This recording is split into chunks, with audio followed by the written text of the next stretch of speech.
Hello everyone, अस्सलाम वालेकुम and welcome back to my channel. I hope कि आप सभी लोग बिल्कुल ठीक होंगे, खैरियत से होंगे। अल्हम्दुलिल्लाह मैं भी बिल्कुल ठीक हूँ। लेकिन आज के व्लॉग में आप लोगों को मेरी आवाज़ थोड़ी सी चेंज लग रही होगी। वो इसलिए कि लास्ट 2 डेज से मैं थोड़ी सी सीख हूँ। यहाँ पे वायरल फ्लू काफ़ी ज़्यादा जो है वो इन है सैन फ्रांसिस्को में।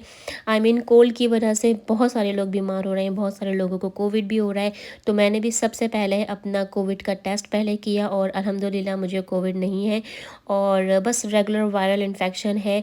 तो 2 दिन तो मेरी तबीयत काफ़ी ख़राब थी, लेकिन आज अल्हम्दुलिल्लाह बहुत मेरी तबीयत बेहतर है। लेकिन होता है ना, जब आपको फ्लू हो या फ़ीवर हो जाए तो उसके बाद आपकी आवाज़ थोड़ी सी ना चेंज होती है। तो बस आज कुछ इसी तरह का सीन है। तो आज आप लोग प्लीज़ मेरी थोड़ी सी सिक आवाज़ के साथ ये व्लॉग प्लीज़ एंजॉय कर लीजिएगा। तो खैर मैं आपको बताती हूँ कि मैं कहाँ जा रही हूँ। अभी मैं और मेरे हस्बैंड मुस्कान को लेके आए थे डेंटिस्ट के विज़िट पर। यहाँ पे नॉर्मली एवरी 6 मंथ में आपको डेंटिस्ट के पास जाना होता है। अगर आपके दांत हेल्दी हों, अगर कुछ प्रॉब्लम ना हो, कोई क्लीनिंग की ज़रूरत ना हो या कोई फिलिंग की ज़रूरत ना हो, तो नॉर्मली एवरी 6 मंथ में आपको डॉक्टर के पास विज़िट करना होता है। तो मुस्कान का जो लास्ट विज़िट था डेंटिस्ट का, तो उन्होंने सजेस्ट किया था कि हम मुस्कान के एक्सरेस करवा लें, क्योंकि वो एक्सरेस काफ़ी पुराने हो चुके थे। तो हम यहाँ पे आए थे मुस्कान के दांतों का एक्सरे करवाने के लिए। तो ये जो नर्स हैं आप देख रहे हैं, जिस टूल की हेल्प से मुस्कान के दांतों की पिक्चर्स ले रहे हैं, तो ये उनके मुस्कान के दांतों का एक्सरे कर रहे हैं। तो वैसे यहाँ पे डेंटिस्ट का जो अपॉइंटमेंट होता है या जो ट्रीटमेंट होता है बहुत एक्सपेंसिव होता है। नॉर्मली आपकी जो आपको प्राइवेट इंश्योरेंस परचेस करनी होती है, वो डिपेंड करता है कि आपके दांतों में कितना काम है, उस हिसाब से आपको पे करना होता है। तो यहाँ पर ये मुस्कान की इन्होंने एक्सरेस की पिक्चर्स मुझे शो कर रहे थे कि दांत मुस्कान के काफ़ी हेल्दी हैं, और बस यही सजेस्ट कर रहे थे कि मेक श्योर करें कि ईच एंड एवरी ईटिंग के बाद आप लोग ब्रश करें, फ्लॉस करें। जो हम लोग फ्लॉस तो अक्सर करना भूल जाते हैं, और माउथ वॉश वगैरह का यूज़ करें। तो ये बहुत अच्छा है, और शुरू से ही बच्चों में ये एक हैबिट होनी चाहिए कि वक्त पे ब्रश करें, फ्लॉस का यूज़ करें और माउथ वॉश का ख़ास ख्याल रखें। तो खैर डेंटिस्ट के विज़िट से डन होने के बाद यहाँ पर मैं आ गई थी कॉस्को। अच्छा, पहले हम लोग कॉस्को आते थे ऑलमोस्ट या तो 1 मंथ में एक दफ़ा आते थे, फिर उसके बाद हम लोगों ने 3 वीक्स में एक दफ़ा आना शुरू कर दिया। और अब ये हाल है कि यकीन करें 2 वीक्स गुजरते हैं और हर 2 हफ्ते के बाद हम यहाँ पे कॉस्को में मौजूद होते हैं। इसकी सबसे बड़ी वजह ये है कि यहाँ पे जो सामान मिलता है कॉस्को में, वो बल्क में मिलता है, यानी कि ज़्यादा बड़े साइज़ में मिलता है, और उसके प्राइस काफ़ी रीज़नेबल होते हैं compare to other grocery stores. तो अगर आप छोटे ग्रोसरी स्टोर्स पे जाते हैं तो वहाँ पे छोटे छोटे बॉक्सेस होते हैं, उसके प्राइस भी काफ़ी हाई होती हैं। जैसे आप देखेंगे, मैं आपको समोसे का एक बॉक्स दिखा रही हूँ, $15 में आपको इतने सारे समोसे मिल जाएंगे। इसके अलावा होती तो बहुत सारी चीज़ें हैं, लेकिन हम सारी चीज़ें यहाँ से परचेज़ नहीं कर सकते, क्योंकि उसकी वजह ये होती है कि बहुत सारी चीज़ें यहाँ पे हलाल नहीं होती हैं। लेकिन जो चीज़ हम यूज़ कर सकते हैं और जो चीज़ हलाल होती है, मेरी पूरी पूरी कोशिश होती है कि वो मैं कॉस्को से ही लूँ। जैसे कि यहाँ पे मैं आपको बटर शो कर रही हूँ, तो कंपेयर टू अदर स्टोर्स, जो स्मॉल स्टोर्स होते हैं, वहाँ पे आपको ये एक बॉक्स तकरीबन $7 to $8 का मिलेगा। और यहाँ पे आपको इतना बड़ा, आप देख रहे हैं इसमें कितने 4 बड़े बड़े ब्लॉक्स हैं, ये आपको $16-17 में मिल जाएंगे। तो इस तरह से काफ़ी आसानी हो जाती है। तो अब हम लोग ऑलमोस्ट एवरी 2 वीक्स के बाद यहाँ पे कॉस्को आने लगे हैं। यहाँ पे अमेरिका में हालात इतने ज़्यादा ख़राब होते जा रहे हैं कि जो छोटी छोटी सी बेसिक ज़रूरतों की चीज़ें होती हैं, जो यहाँ पे हम कभी जिनको सोचते भी नहीं थे कि इन चीज़ों को हमें लेने में सोचना पड़ेगा, अब उनकी प्राइजेज़ इतनी ज़्यादा हाई हो चुकी हैं कि डबल से ट्रिपल हो चुकी हैं। ऐसी बहुत सारी चीज़ें हैं, एग्स के प्राइस है, मिल्क के प्राइजेज़ है, रेगुलर ऑयल, जो कुकिंग ऑयल हम यूज़ करते हैं, उसके प्राइस तो डबल से ट्रिपल से भी ज़्यादा जो है वो अप हो चुके हैं। तो मैं आपको ये सारी बातें व्लॉग में इसलिए बताती हूँ ताकि आप लोगों को भी इन्फॉर्मेशन मिले कि ओवरसीज़ में भी महंगाई इतनी ज़्यादा हो चुकी है। हर कंट्री का ये हाल है, बल्कि शायद मैं ये कहूँगी पूरी दुनिया में यही अब महंगाई महंगाई का सभी रोना रो रहे हैं कि हमारी कंट्री में ये महंगा है, हमारी कंट्री में ये महंगा है। तो पहले हम ग्रोसरीज़ यहाँ पर जब करते थे अमेरिका में, तो इतनी ज़्यादा एक्सपेंसिव नहीं होती थी, बहुत ज़्यादा रीज़नेबल प्राइस में आप बहुत सारी चीज़ें ग्रोसरी की, खाने पीने की आप परचेज़ कर सकते थे, लेकिन अब ऐसा बिल्कुल भी नहीं है। ख़ैर, तो हम लोग यहाँ पे घर आ गए थे और आते-आते मुझे काफ़ी लेट हो गया था।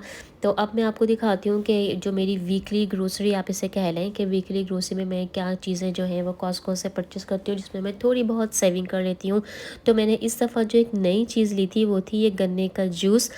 तो अगर आप लोग अमेरिका में से मेरा ये व्लॉग वॉच करें तो मैं आपको बिल्कुल भी सजेस्ट नहीं करूँगी कि आप ये जूस परचेज़ कीजिएगा।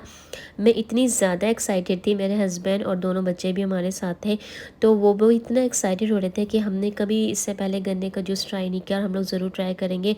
तो इसमें सिर्फ शुगर के अलावा आपको कुछ नहीं मिलेगा। तो ख़ैर मैंने ले तो लिया है, मेरी समझ में नहीं आ रहा है मैं किस तरह से इस शुगर कैन के जूस को ख़त्म करूँगी। तो हम लोगों ने ये एक बॉक्स परचेज़ किया था, इसके अलावा मैंने बटर लिया था, चीज़ ली थी, एप्पल्स लिए थे, गार्लिक हमेशा मैं कॉस्टको से लेती हूँ। क्रोसेंट यहाँ पे बहुत अच्छे होते हैं, रीज़नेबल प्राइस में मिलते हैं, बनानास मिलते हैं। तो ये थी मेरी छोटी सी वीकली ग्रोसरी। इसके साथ-साथ मैंने ब्रेड भी परचेज़ की थी। कुछ सामान ऐसा था जो मैंने लाके फ़ौरन फ्रिज में रख दिया था। एग्स मैंने यहाँ से कॉस्टको से परचेज़ किए थे। तो इन शॉर्ट ये है कि मेरी पूरी कोशिश होती है जितना सामान मैं कॉस्टको से परचेज़ कर लूँ तो मैं यहीं से लेने की कोशिश करती हूँ, ताकि मुझे रेगुलर किसी स्टोर में जाके फिर दोबारा से परचेज़ ना करना पड़े, ताकि थोड़ी बहुत जो सेविंग्स है वो यहाँ पे हो जाए। एक बात आप लोगों से क्लियर कर दूँ, कॉस्टको जाने के लिए हमें यहाँ पे ईयरली मेंबरशिप बाय करनी पड़ती है, और अगर आपके पास मेंबरशिप नहीं होगी तो आप कॉस्टको से परचेज़ नहीं कर सकेंगे।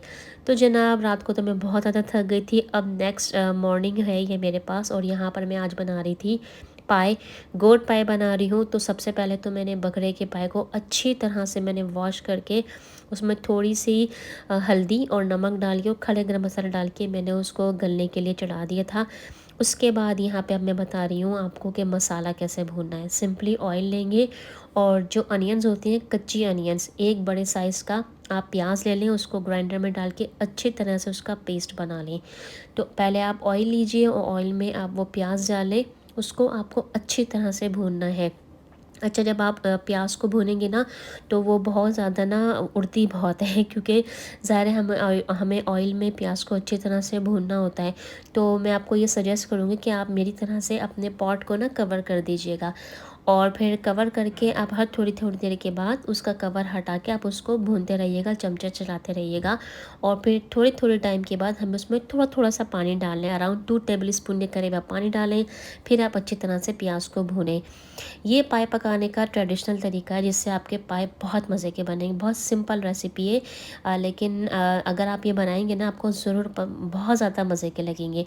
तो जब तक प्याज का कलर चेंज नहीं हो जाएगा, हल्का सा पिंक सा कलर नहीं हो जाएगा, तो हमें प्याज को अच्छी तरह से भूनना है। जब हमारी प्याज अच्छी तरह से भून जाएगी, हम उसमें घर के रेगुलर पिसे हुए मसाले डालेंगे, जिसमें हल्दी, नमक, पिसी हुई लाल मिर्चें, पिसा हुआ धनिया, पिसा हुआ ज़ीरा, और फिर उसके बाद हम कश्मीरी लाल मिर्चें डालेंगे। अगर आपके पास कश्मीरी लाल मिर्चें ना हो तो आप पेपरिका डाल दीजिएगा, लेकिन या तो पेपरिका या तो कश्मीरी लाल मिर्चें, दोनों में से एक चीज़ ज़रूर डालिएगा। और फिर दोबारा से पानी डाल के हम उसको अच्छी तरह से भूनेंगे।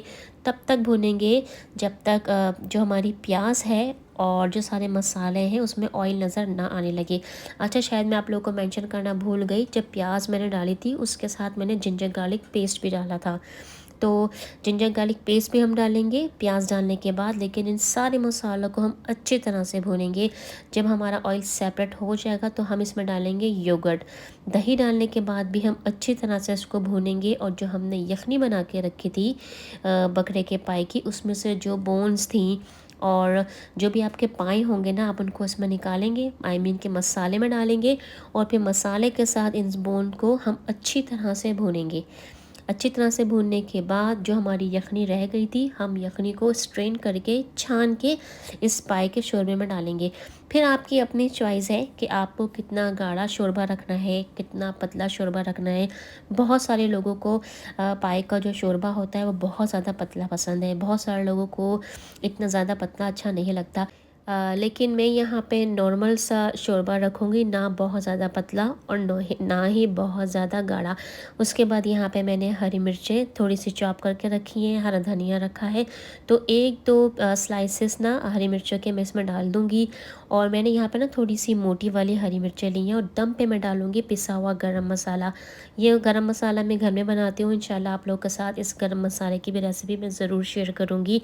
और बस बहुत मज़ेदार से ये बगरे के पाए बने थे। बहुत सिंपल मसालों के साथ मैं ये पाए बनाती हूँ। ये मेरी अम्मी की रेसिपी है, आप लोग ज़रूर बनाइएगा और इंशाल्लाह आपको ये रेसिपी ज़रूर पसंद आएगी। अच्छा, एक बात ना ख़ास ख्याल रखिएगा, जब हम पाए को अच्छी तरह से वॉश करके जब हम इसको गलने के लिए चढ़ाते हैं, तो आप ना बहुत ज़्यादा ना पाए को हमें कुक नहीं करना, बहुत ज़्यादा ओवर कुक मत कीजिएगा। कभी कभार ऐसा होता है ना कि हम पाए को इतना ज़्यादा कुक कर लेते हैं कि उसके ऊपर जो मीट लगा हुआ होता है, जो पाए का जो अपना टेक्सचर होता है ना, वो ख़त्म हो जाता है। इतना कुक कीजिए कि बस पाए हमारे अच्छी तरह से गल जाएँ, पाए की बोन्स पे जो मीट होता है वो बहुत अच्छी तरीके से सॉफ्ट हो जाए, लेकिन हम ओवर कुक नहीं करेंगे। और एक बार आपको फिर बता देती हूँ, जब मैंने पाए गलने के लिए रखे थे तो मैंने सिर्फ उसमें थोड़ी सी हल्दी, सारा मैंने साबुत खड़ा गरम मसाला और हल्दी डाली थी। तो हस्बैंड और बच्चों को मैंने पाए सर्व किए थे क्रिस्पी क्रंची पराठे के साथ, और अपने लिए यहाँ पर मैं बना रही हूँ चपाती।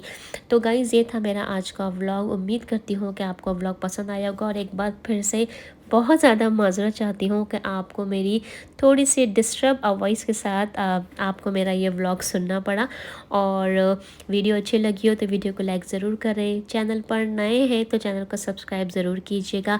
रेसिपी ट्राई करें तो मुझे कमेंट बॉक्स में ज़रूर मेंशन कीजिएगा आपको आज का व्लॉग कैसा लगा, ज़रूर बताइएगा। और अपना बहुत ज़्यादा ख्याल रखें। नेक्स्ट व्लॉग में आप सभी लोगों से बहुत जल्द मुलाकात होगी। अल्लाह हाफ़िज़।